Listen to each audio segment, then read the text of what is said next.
خلافت عثمانیہ کا اصل بانی ارطغرل کا پوتا اور عثمان غازی کا بیٹا اور خان تھا۔ ترک اسے آر خان بھی کہتے ہیں۔ وہ 1281 میں سغوت میں پیدا ہوا اور اس کا بچپن اپنے دادا کی گود میں گزرا۔ وہ ارطغرل کا پسندیدہ پوتا تھا۔ وہ اسے اپنی جوانی کے مہمات کے قصے سناتا رہتا تھا۔ وہ زمین پر تلوار سے دنیا کا نقشہ بناتا تھا، ابن عربی کی پیش گوئی سناتا تھا اور پھر اور خان سے کہتا تھا، جان پدر تم نے یہ سارے شہر فتح اور میرے نام کے سکے جاری کرنے ہیں۔ تم اگر یہ نہ کر سکو تو تم اپنے بیٹوں کو میری قبر پر لا کر انہیں بتانا یہ ایک ایسا شخص سو رہا ہے جس نے دنیا کی سب سے بڑی اسلامی ریاست کا خواب دیکھا تھا۔ اور خان نے یہ بات پلے باندھ لی۔ ارطغرل 1288 میں انتقال کر گیا اور خان کی عمر اس وقت 7 سال تھی۔ وہ جوان ہونے تک روز دادا کی قبر پر حاضری دیتا اور قبر کے سرانے کھڑے ہو کر دادا کا خواب دہراتا تھا۔ وہ عثمان غازی کے ساتھ مل کر سغوت کے دائیں بائیں موجود قلعے بھی فتح کرتا رہا۔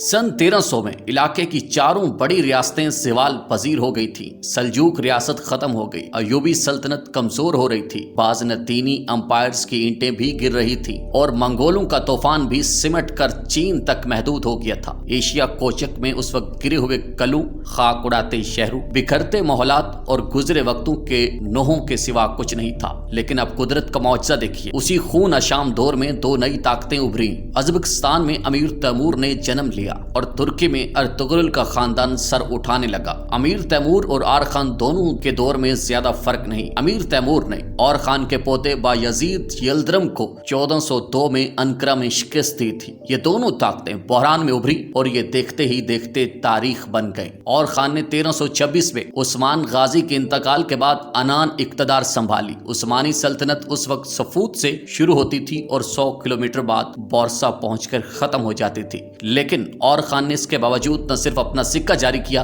بلکہ اپنی ریاست کا آئین، قانون اور بیوروکریٹک سسٹم بھی بنایا۔ یہ وہی اور خان تھا جس نے اپنے دادا ارطغرل کی داستان لکھوائی، اس کے نام کے سکے جاری کیے۔ یہ وہی سکہ تھا جو آگے چل کر ڈرامہ سیریل ارطغرل کا محرک بنا۔ اور خان کے بعد اس کا بیٹا مراد اول سلطان بنا۔ اس نے سلطنت عثمانیہ کو حقیقتاً سلطنت عثمانیہ بنا دیا۔ مراد 30 سال حکمران رہا۔ وہ ان 30 برسوں میں 24 سال میدانی جنگ میں رہا۔ اس کا ریکارڈ تھا اس نے کوئی جنگ نہیں ہاری تھی۔ اس نے بلغاریہ، سریبیا اور مقدونیہ فتح کر لی۔ اس کی آخری جنگ کوسوو میں ہوئی تھی اور پورے یورپ کی فوجیں اکٹھی ہو کر اس کے مقابلے کے لیے میدان میں اتری تھی، لیکن اس نے مشترکہ فوج کو بھی خاک چٹوا دی۔ وہ 1389 میں کوسوو کی جنگ کے دوران زخمی ہو کر انتقال کر گیا۔ مراد اول کے مرنے کی خبر پھیلی تو پورے یورپ میں جشن منایا گیا اور تمام کلیساؤں کی گھنٹیاں بجائی گئی۔ مراد اول نے عثمانی سلطنت کے رقبے میں 5 گنا اضافہ کیا، لیکن آپ یہ جان کر حیران ہوں گے 4 نسلوں کی فتوحات کے باوجود مراد اول کے انتقال تک سلطنت عثمانیہ صرف 20,000 مربع کلومیٹر پر محیط تھی اور یہ رقبہ آج کے راولپنڈی ڈویژن سے بھی کم تھا۔ یہ تھی سلطنت عثمانیہ، 4 نسلوں کے بعد کی سلطنت عثمانیہ۔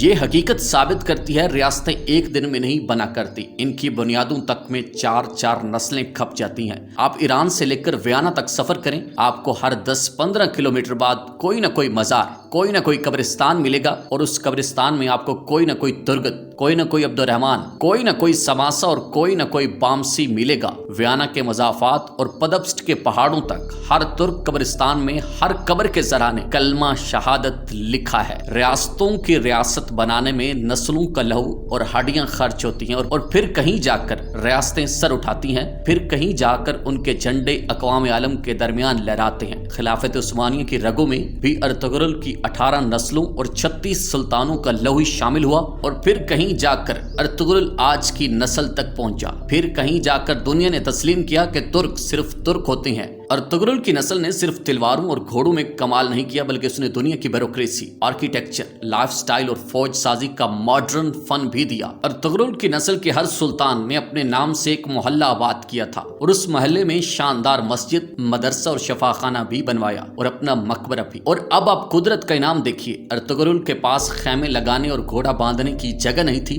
لیکن پھر اس کی نسل میں ایک ایسا وقت آیا جب 3 براعظموں پر ان کی حکومت تھی۔ ارطغرل کی نسل نسل کے ایک بادشاہ سلیمان دی گریٹ کی سلطنت 20 لاکھ مربع میل تک پھیلی ہوئی تھی۔ یہ ہوتی ہے اللہ کی دین۔ اسے کہتے ہیں اللہ جب رحم کرنے پہ آتا ہے تو پھر چرواہوں کی نسلوں کو قوموں کا تاج بنا دیتا ہے۔ یہ پھر عروج کو بھی اتنا عروج دیتا ہے کہ عروج کو بھی پسینہ آ جاتا ہے۔ واہ پروردگار تیرے بھی کیا کہنے ہیں۔ مزید ایسی سٹوریز کے لیے ہمارے چینل سٹوری نوٹ سے جڑ جائیے، اسے سبسکرائب کیجئے، لائک کیجئے اور اس زبردست سٹوری کو اپنے دوستوں کے ساتھ شیئر کیجئے۔ Thanks for watching.